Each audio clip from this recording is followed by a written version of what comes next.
સુરતમાં આંબેડકર નગર ખાતે હનુમાન જન્મોત્સવની ભવ્ય ઉજવણી કરવામાં આવી હતી। હનુમાન જન્મોત્સવને લઈ ભંડારા સહિતના વિશેષ આયોજનો થયા હતા। સુરતમાં ઠેર ઠેર હનુમાન જન્મોત્સવની ઉજવણી કરવામાં આવી છે। ત્યારે સુરતમાં આંબેડકર નગર ખાતે હિન્દુ યોદ્ધા સંગઠન દ્વારા હનુમાન જન્મોત્સવની ભવ્ય ઉજવણી કરવામાં આવી હતી।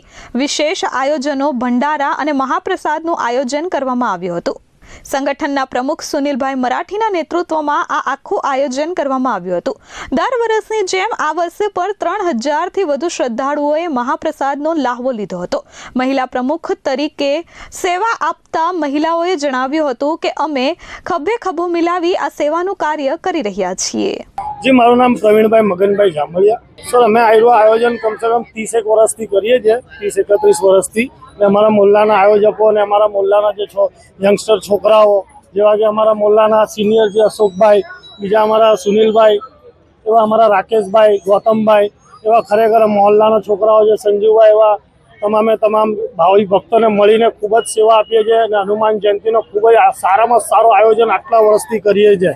અને ભાવિ ભક્તોને ગમે તેટલા બી ભાવિ ભક્તો આવે, 2000, 5000, એને મહાપ્રસાદી લીધા વગર અમે જવા નથી દીધા। ને કોઈ એમ કે ઘટ્યું છે તો બી અમે નવું બનાવીને એમને ભૂખ્યા ક્યારે નથી કાઢ્યા। એટલે હનુમાનજીના અમારા પર આશીર્વાદ છે। જય શ્રી રામ।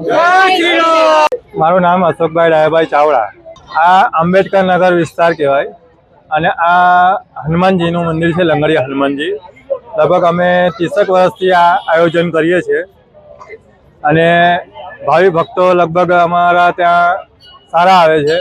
અને આ વખતે પણ એ જ રીતે અમે આયોજન કર્યું છે કે જેથી 4થી 5000 લોકો પ્રસાદ લેવા માટે આવે છે।